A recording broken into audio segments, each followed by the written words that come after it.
I think we have to think long and hard about how the next generation want to use a place like the National Park, or will start their journey of understanding what is special about this place. And we know these days that it's very difficult to get kids from behind their computer screen or their PlayStation or whatever it may be and into the outdoors.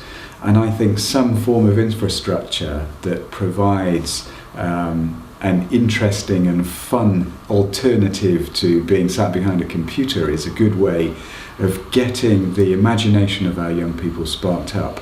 And who knows where that may lead. And recent developments around zipwires in other parts of the country have demonstrated a real demand to try that kind of thing, not just from young people, but from people of all ages.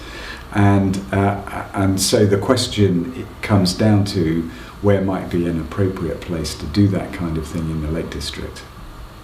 I'm really keen on mountains and outdoor environments in general, and I count myself lucky enough to be able to run and cycle, a little bit of climbing, swimming, but only in the outdoors. I've discovered the joys of open water swimming, and I guess my real passion is skiing, of which unusually I also like to ski in the Lake District in particular.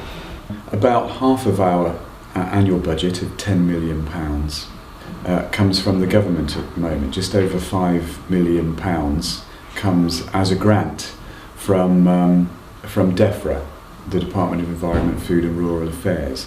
There's been a 30% reduction in our money since 2010, which is very roughly £2 million. So our grant from the government has gone down from about 7.2 million to 5.2 million where it is today. We've coped with it in a variety of ways.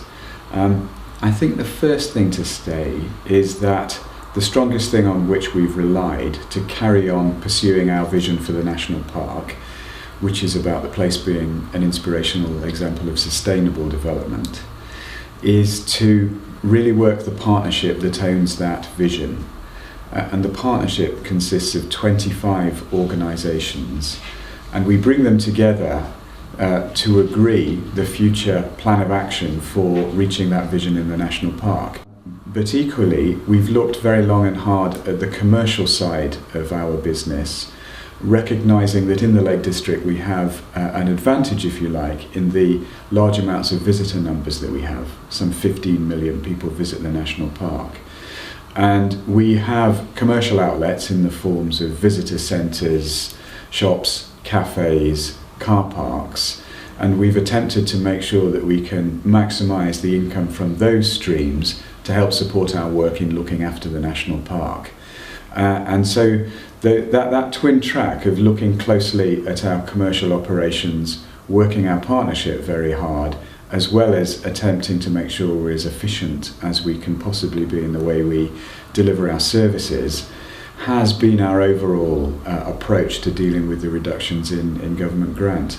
And I'm pleased to say that's enabled us to stay on track and employing very roughly the same amount of people as we were at the beginning of the cuts process. I think I'd be interested in an understanding of how important the national parks are to the nation, its people, their health and their well-being. I think across the national parks in England we have something like 75 million visits from people. It's a very important place for them to recreate, relax, unwind, and derive the many health benefits that can come from spending time in the natural environment. I'd like a new government to recognise that, alongside the fact that we're also very economically active rural areas in the UK as well, and our position in the UK's tourist market needs to be recognised as well. There has been a proposal from Natural England to extend the boundaries of the Lake District and the Yorkshire Dales National Parks, and there was a public inquiry held in the summer of 2013 to consider the proposals. The inquiry has closed. The inspector's report has been submitted to the Secretary of State for the Environment, who takes the decision, and my understanding is the Secretary of State will make her pronouncements in due course.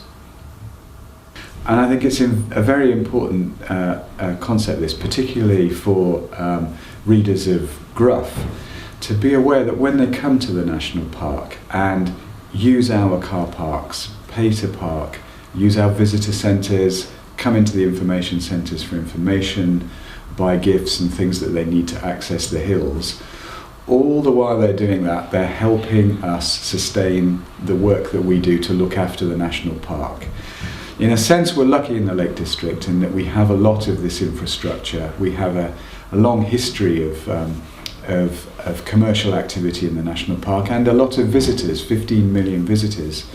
Other national parks don't have quite that much, although I do know that all national parks are looking very seriously at how they can work commercially and how we can work commercially together indeed on things like sponsorship and sharing of our approaches to this, so that we can all benefit across all 10 national parks in England or 15 national parks in the UK, to make sure we keep running these services with more support from the people that visit them, whilst the taxpayers' money that we have relied on inevitably diminishes.